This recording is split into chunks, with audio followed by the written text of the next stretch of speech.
एक ही बात आप सबसे कहना चाहूंगा, जो गलती 2019 में हुई है वो 2024 में चूक मत करिएगा, अन्यथा जिले का और हमारी नई पीढ़ी का भविष्य अंधकार में होगा। बहुत बड़ा नुकसान सोच समझ करके एक बार फिर ऐसे यशस्वी प्रधानमंत्री के हाथों को मजबूत करने के लिए कमल खिलाने का संकल्प लेने का केवल जनता को मूर्ख बनाया जा रहा है। इस यात्रा से जनता का कोई लाभ नहीं है। यह भाजपा अपना एक तरह से चुनाव प्रचार कर रही है। गांव-गांव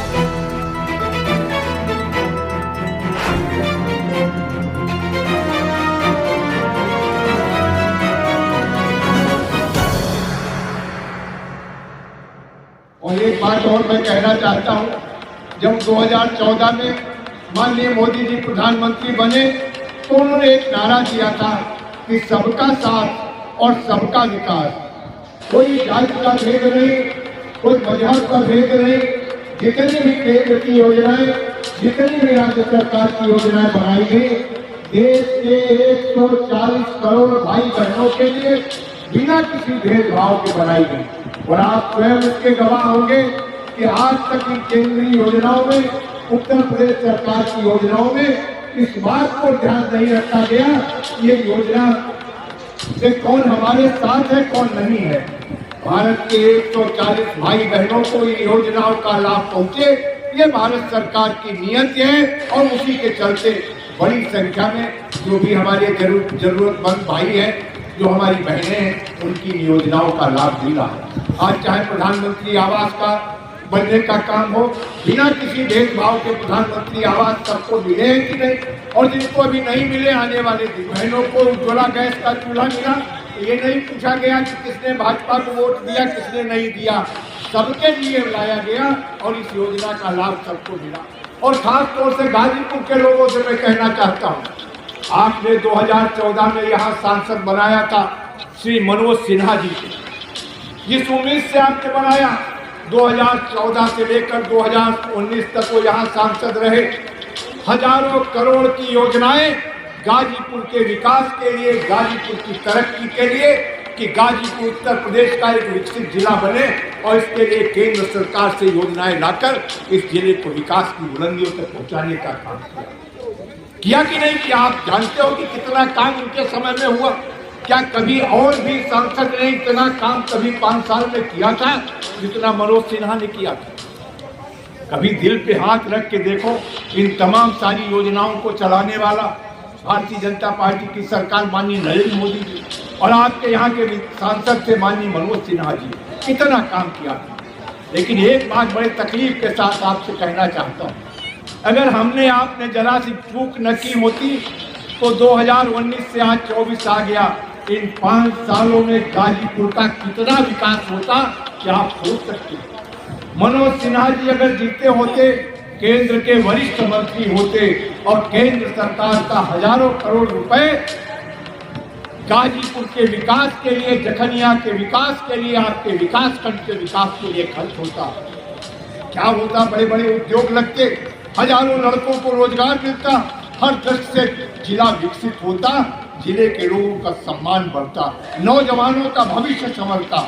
लेकिन हमारी एक चूक ने 5 साल नहीं, जिले को 25 साल पीछे करने का काम किया। हमने बिना सोचे समझे 5 साल के काम का अगर मूल्यांकन करके आपने वोट दिया होता, कोई कारण नहीं था यहाँ से मनोज सिन्हा जी चुनाव हारते या भारतीय जनता पार्टी के कन्या के भाई बहनों, मेरे गाजीपुर के भाइयों।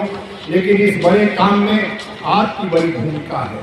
अगर आप दो दोस्त पे फैसला करें कौन सही मायने में हमारे आशीर्वाद का हकदार है, तो आपको स्वयं में सच्चाई पता लग जाएगी कि मोदी जी के अलावा और कोई हकदार हमारे वोट का, हमारे आशीर्वाद का नहीं। फिर मोदी जी के साथ अन्याय क्यों?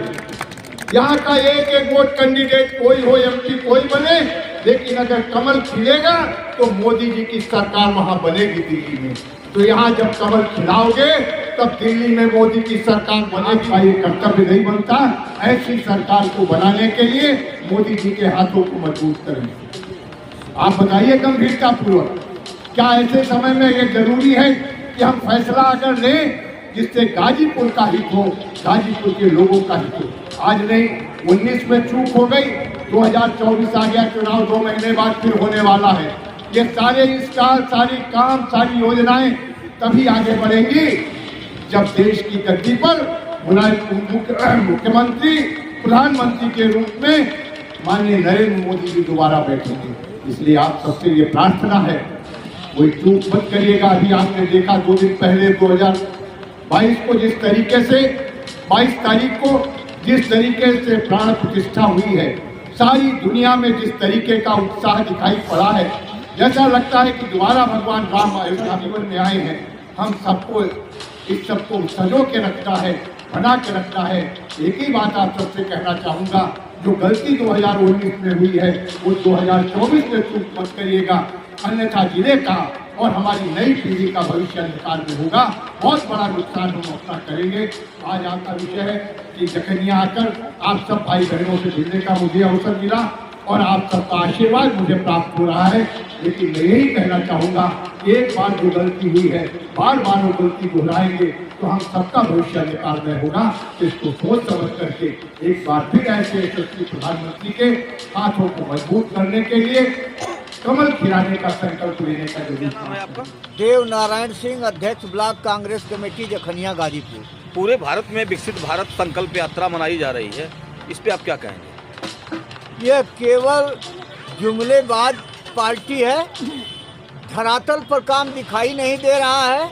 आसमान में इनका काम होता है। ये गिना रहे हैं, मीटिंग भी लगा रहे हैं हर गांव में, वहाँ नाम नोट कर रहे हैं कि आपका नाम अगर छूट गया है किसान सम्मान निधि में तो डाल दिया जाएगा, आपको आवास मिल जाएगा, आपको शौचालय मिल जाएगा। लेकिन गा लगा हुआ है, किसी को कुछ मिलना नहीं है। जो मिल रहा है अगर वही मिलता रहे तो बहुत देर उसको भी घटा रहे हैं किसान सम्मान निधि को। जबकि पार्टी बड़े बड़े दावा कर रही है कि सरकार आज गरीबों के द्वार जाके उनके हक और उनकी जो मूलभूत सुविधाएं उसको जानने के लिए कार्यक्रम किया जा रहा है, उसके बारे में क्या कहें? हम ये कह रहे हैं कि जो गरीबों को 5 किलो राशन दे रहे हैं, जो 6,000 साल में दे रहे हैं किसान सम्मान निधि, ये कहाँ से लाकर दे रहे हैं? महंगाई के माध्यम से गरीबों के और किसानों के पॉकेट पर डकैती डाल रही है सरकार और उसी का पैसा उसको दे रही है। जो पेट्रोल डीजल 70 रुपये 60 रुपये था, जो गैस सिलेंडर 400 रुपये था, आज 1100 से ऊपर हो गया। पेट्रोल डीजल 100 के नज़दीक पहुंच गया। तो कहाँ से ला कर दे रहे हैं? उन्हीं का उनको लूट कर दे रहे हैं। और यह सरकार हर मोर्चे पर फेल है, चाहे इसकी विदेश नीति हो, चाहे आर्थिक नीति हो, चाहे सामाजिक नीति हो, हर नीति पर फेल है। विकसित भारत के तहत यह भाजपा के बड़े बड़े पदाधिकारी या नेता बोल रहे हैं कि एक बार फिर मोदी सरकार, इस पे क्या कहेंगे आप? हम ये कहेंगे कि विकसित भारत संकल्प यात्रा या जो भी कुछ निकाल रहे हैं एक सब ढोंग है। हम ये देख लीजिए आप कान खोल करके, जो भी वादा 2014 में मोदी जी किए हैं उसमें से कौन सा पूरा कर दिए? चाहे किसानों की आमदनी दूना करने का हो, चाहे बेरोजगारों को 2 करोड़ नौकरी देने का हो, चाहे जो भी वादा किए थे, महंगाई, बेरोजगारी, भ्रष्टाचार पर काबू पाने का वादा किए थे, आज तक सब में फेल हैं। देश की संपत्ति धड़ल्ले से बेच रहे हैं, निजीकरण में डाल रहे हैं, गिरवी रख रहे हैं, देश पर कर्जा तिगुना बढ़ा दिए। आप कहना क्या चाहते हैं कि विकसित भारत संकल्प यात्रा का मतलब ये लोग क्या करना चाहते हैं? ये केवल ढोंग है, पाखंड है, जुमलेबाजी है। इनका कोई धरातल पर काम नहीं दिखाई देता। मैं जखनिया में बैठा हूँ, जखनिया के पूर्व पश्चिम उत्तर दक्षिण जिधर जाइए कहीं चलने लायक रोड नहीं आपको दिखाई देगा। यही भारत विकसित भारत। ये लोग तो कह रहे हैं कि आपने जखनिया में हमारे पार्टी या कोई नेता नहीं जिताया, इसलिए जखनिया की हालत है। हम ये कह रहे हैं कि रेलवे के छोड़कर गाजीपुर में कहीं किसी क्षेत्र में, मेरा दावा है, आम जनता की रोड चलने लायक नहीं है। पूरे गाजीपुर का बात कर रहा हूँ। पूरे गाजीपुर में इनकी कहाँ कोई भाजपा सांसद है, न कोई विधायक है। हम ये कह रहे हैं कि उत्तर प्रदेश की बात ले लीजिए, जो आम जनता के प्रयोग की सड़कें हैं वो गड्ढे में तब्दील है। केवल डंडा पटक, जिस रोड से ज्यादा टैक्स आना है, पूंजीपतियों को लाभ है, जो उस पर बड़े लोग चलते हैं, उस पर सरकार का ध्यान है। आज तक ये जो भी काम किए हैं मोदी जी, किसान, नौजवान, मजदूर के लिए लिए नहीं किए हैं। सारा काम इनका पूंजीपतियों के लिए हो रहा है। धरातल पर तो हम इनका काम नहीं देख रहे हैं। पूरे भारत में विकसित भारत संकल्प यात्रा जो चलाई जा रही है, इससे आप क्या समझ रहे हैं? क्या सरकार जनता ये को केवल जनता को मूर्ख बनाया जा रहा है। इस यात्रा से जनता का कोई लाभ नहीं है। ये भाजपा अपना एक तरह से चुनाव प्रचार कर रही है, गांव-गांव जा रही है, क्षेत्र में घूम रही है, लोगों की समस्याएं सुन रही है, लेकिन समाधान कोई नहीं है धरातल पर। चाहे जो भी वादा कर रहे हैं, एक भी वादा ये पूरा नहीं कर पा रहे हैं। ये केवल चुनाव अपना प्रचार कर रहे हैं इस यात्रा के माध्यम से।